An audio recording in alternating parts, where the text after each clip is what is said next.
à regarder passer les trains. Merci, Madame Louwagie. Oui, merci, Monsieur le Président. Je voudrais effectivement réagir sur la manière dont vous avez évoqué toutes les négociations qui vont intervenir, Monsieur le Président. Et j'ai bien remarqué que vous n'avez pas fait état de délai, puisque vous avez parlé de délai raisonnable et ensuite vous avez parlé de rapidité de décision. Alors finalement, des délais, ce sont nous qui les avons évoqués, mais probablement vous nous en direz un petit peu plus.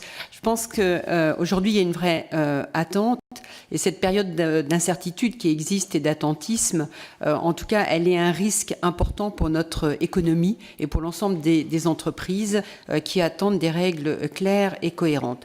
Deuxième point que je voudrais aborder, c'est le risque de fraude.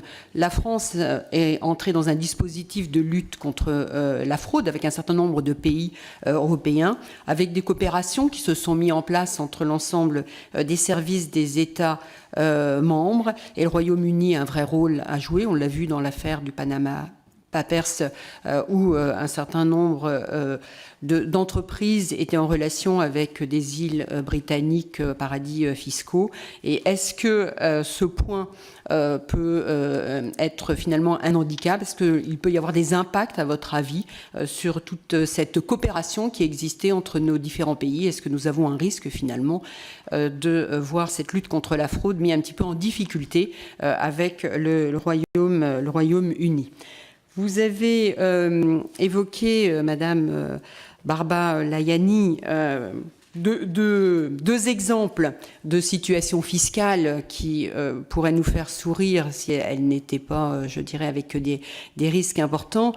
À un moment où nous parlons d'harmonisation européenne, de volonté de convergence, c'est vrai que des situations comme ça méritent d'être relativement... de trouver une réponse très rapide et très claire. Et là, je pense qu'il faut absolument saisir le gouvernement et le ministère des Finances qui doit intervenir sur des sujets de cette nature, parce qu'on ne peut pas rester avec des exemples comme ceux que vous citez, au regard de tous les principes qu'on a évoqués de volonté de convergence, volonté d'harmonisation.